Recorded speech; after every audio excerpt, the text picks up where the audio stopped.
here we go. As promised, as the intro states, I decided to actually broadcast a video tonight. The night that we had scheduled, she had to cancel, unfortunately. She'll be rescheduling soon. So anyway, I wanted to quickly introduce myself and get this whole thing going on. What's up, Michael? What's up, David? How you guys doing? Wanted to introduce myself really quick and give you a rundown of who I am and why I decided to do this whole thing to begin with. I'm Attilius Primus Castus. I'm from Artemisia. I'm also part of a mercenary household called Black Company. I'm the elder or leader of my tribe in northern Utah, Vernal, Utah more specifically. And I'm pretty old to the game. I've been fighting for about 10 years, but my prowess wouldn't show that, in my opinion. And it wasn't until recently that I started working with a few people online and hitting up events and hitting up a lot of dukes and stuff like that, that my skill level has progressed, I will say. And I actually ended up winning the Vanguard tournament at SCA this year.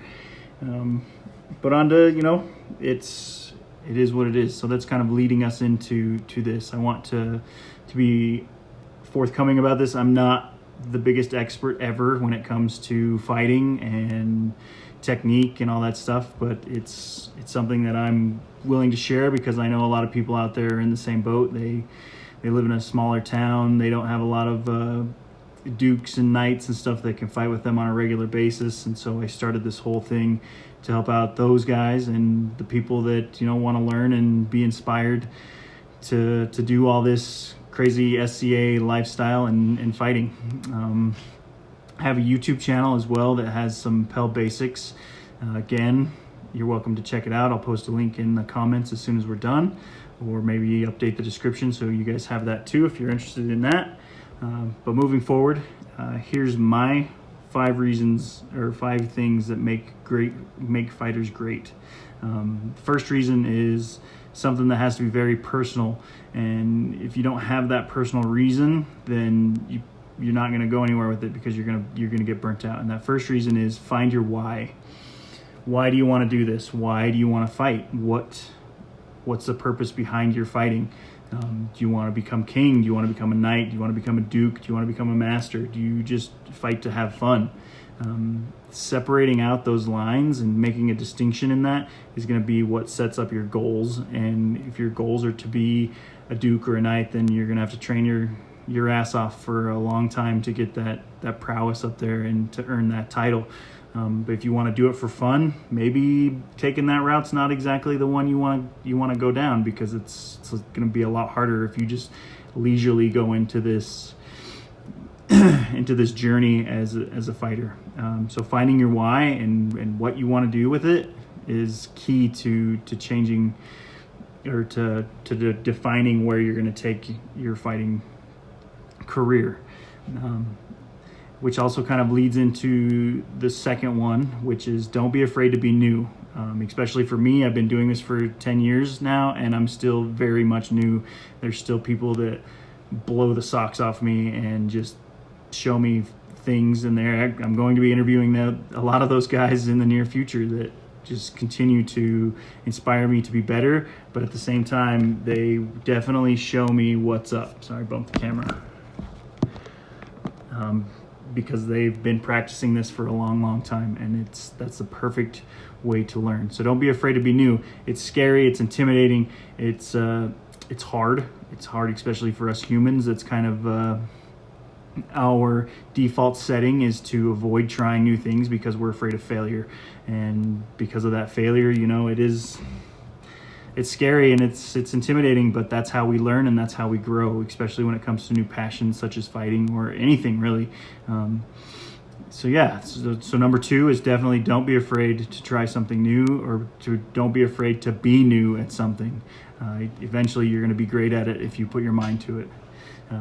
So those are 2 kind of mental things. The next one I'm going to go into is a more physical thing.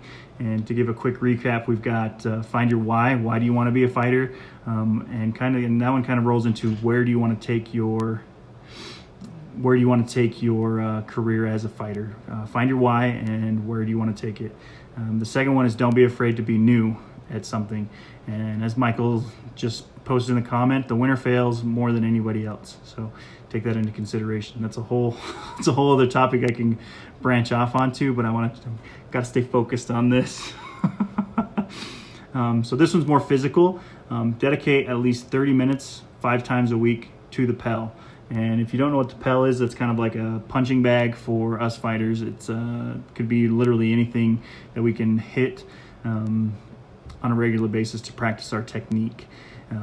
If you practice at least 30 minutes 5 times a week at the minimum, that's going to exponentially change your fighting style, and you're going to see a lot of critiques and stuff like that in yourself that you can see that you're doing wrong. I know since I've started doing it this last year, I did the 100-day 100 pale shot challenge that Brielle Thane also hosts. She's going to be one of the people that we interview. She was actually supposed to be on tonight, like I said before, and it fundamentally changed everything about my fighting. At first it was really hard because I had to correct those poor techniques, and I felt like I was fighting in molasses. The guys at fighter practice that I fight on a regular basis can attest to that, but as soon as everything started clicking and I started making it a choice, I started making that choice to change my poor habits. Just like, again, anything in life, when you change your poor habits, you start to learn what to do better and what you're doing wrong and what to change and what to fix. The pell is going to help you do that. Okay, and then once you get done with the pell, the next one is number 4, is always fight the bigger fish. There's always going to be a bigger fish than you, no matter who you are. There's always going to be a better fighter that is going to capitalize on your weaknesses, that's going to see what you do wrong and help you correct it. And we're going to talk a little bit about this one because that one was a really big one for me, especially because I have a huge ego. All my friends can attest to it. It's always been hard for me to branch out and reach out to dukes and knights and stuff like that to learn from them, because I always thought that I could just do this on my own, and you really can't. It's really hard to do that, to live that lifestyle and keep that closed guard up. And once I started opening up and fighting these guys that have been recommended to me and people that we're going to be interviewing, it's really opened up my eyes to a whole new spectrum of the game in general. I met a lot of amazing people, amazing fighters. Duke Sean, I've watched Duke Sven fight a lot at the tournaments. Yeah, if you're, as Sean just said, if you're the best fighter in the room, you're in the wrong room. So knowing that I can fight all these people and learn from them and do that is mind-boggling to a lot of people, and it's very intimidating, but it's also very necessary, and it's going to help you build that confidence as a fighter. That's why it's important, or one of the many reasons why it's important to fight the bigger fish. Not only for that, but to be a better fighter in general, and to learn from them, and to focus on your weaknesses and what you need to fix, or what you're doing good or doing well, I should say, and what you can be doing better. It kind of goes back into what Michael said just recently. The winner loses is the one that fails the most. So when you're failing, you're learning, and if you're not learning, then you're not failing hard enough. So take that into consideration as well. And the last one, number 5, is get hit and hit someone a lot. I personally think the best kind of practice that we can have is one where there's 3 types of fighters. There's the fighter that's better than you, that can just clean your clock. There's the one that's equal to you that you can learn from. And the last one is somebody that's, I'm not going to say below you, but that's newer than you, that you can practice these new techniques on. And then the second one would be the one that you can learn from, learn to fight against, because you guys are equal. You can learn what's open, what's not open, what works, what doesn't work. And then the big fish being the one that's going to be teaching you guys, teaching us how to be a better fighter. So those are my 5 reasons. One, just to do a quick recap for those just joining, 5 reasons to be or how to be a better fighter is find your why and where you want to take that why. 2, don't be afraid to be new at something, especially when it comes to fighting or trying a new technique or a new shield or a new weapon style. Number 3, dedicate at least 30 minutes a day or 5 times a week to the pell.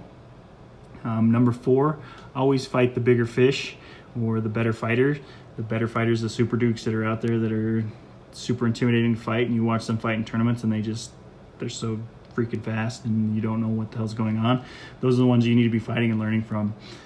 I promise you that 9 times out of 10, unless they're in super high caliber or high risk or whatever you want to say tournament, like Crown or something, they're not going to just blow the pants off you.